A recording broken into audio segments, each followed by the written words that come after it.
We have seen how a compiler runs a C program code, but we haven't seen how the web browser runs the HTML code, so we decided to look into how the compiler works. There, we came across how HTML code gets parsed by a rendering engine. When we request a page in a browser which has its content in HTML, a rendering engine parses the HTML code and displays the content on the screen. Hello everyone, my name is Jagar Patel and my partner is Wrinkle Parikh, and we are going to talk about how HTML parsers work.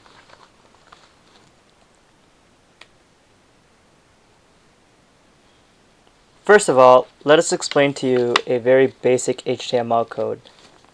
Every HTML code first needs to be surrounded by HTML tag, and the main code is inside the body tag, and we can display a string within a paragraph element.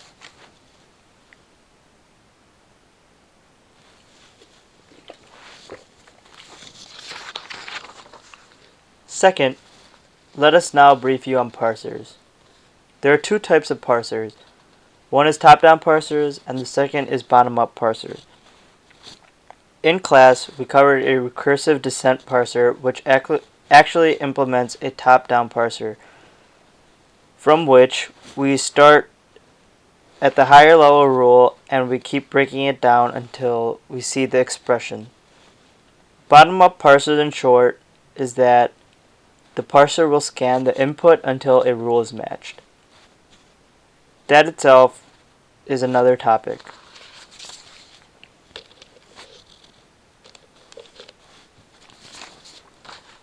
So which parser does HTML need to use to parse its code? The answer to this question is that all the conventional parser fails to parse HTML code. That is mainly because of the HTML's forgiving nature of its syntax. Before we talk about this further, we would like to tell you a bitter truth, which is that HTML is not a context-free grammar.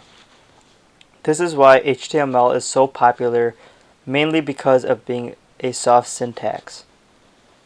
Let us show you an example of a correct HTML code and a code with a syntax error.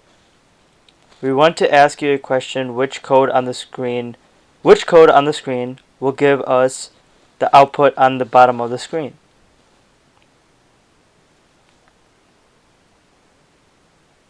Correct. Both of the codes will result in the same answer. The ending list tag was missing in the code for the 3 list lines.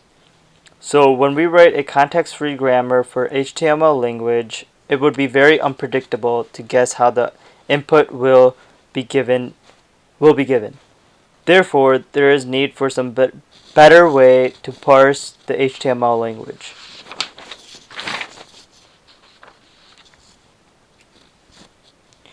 In reality, every different browser uses their custom-made parser. This is mainly because of a language's forgiving nature. Each of the browsers have the traditional error tolerance to support well-known cases of invalid HTML.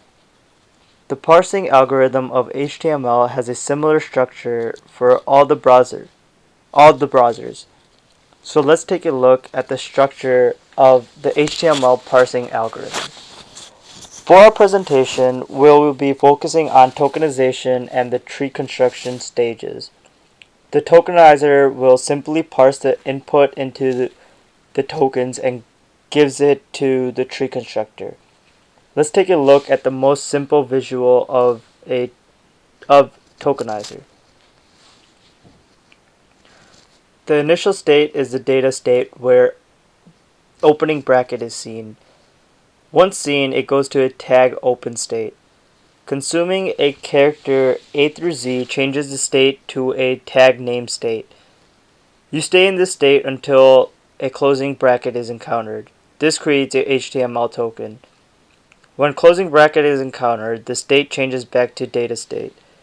The body tag is created with the same steps.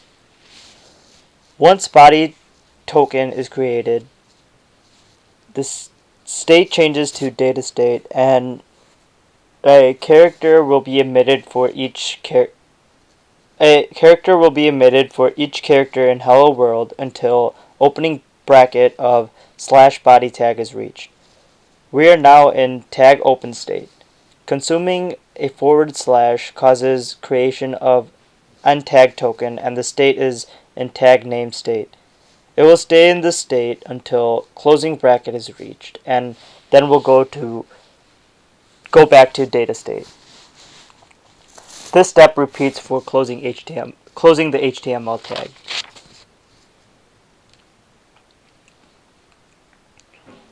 After the parser is created, the document object is created. You can see the small example of a tree construction of Hello World HTML code. During the translation stage, DOM tree with the document in its root will be modified and the elements will be added to it. Each of the nodes created by the tokenizer will be processed by the tree constructor. For each token, the specification defines which DOM elements is relevant to it and will be created for this token. Then the element is added to the DOM tree and also the stack of open elements. The stack is used to correct nesting mismatches and the unclosed tags. The after stage is something of another topic itself. Whoops, gotta go back to slide 5. Also, one more thing. The arrow going back is for a script element that has a call like document.write, which adds extra tokens. So the parsing process actually modifies the input.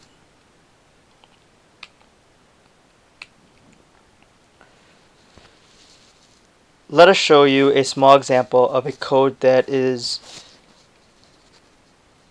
used to correct this invalid syntax. As you can see, BR is needed to create a line break in text, but some authors write BR as a slash followed by BR element. To allow this invalid syntax, the following code on the screen is used by Safari browsers.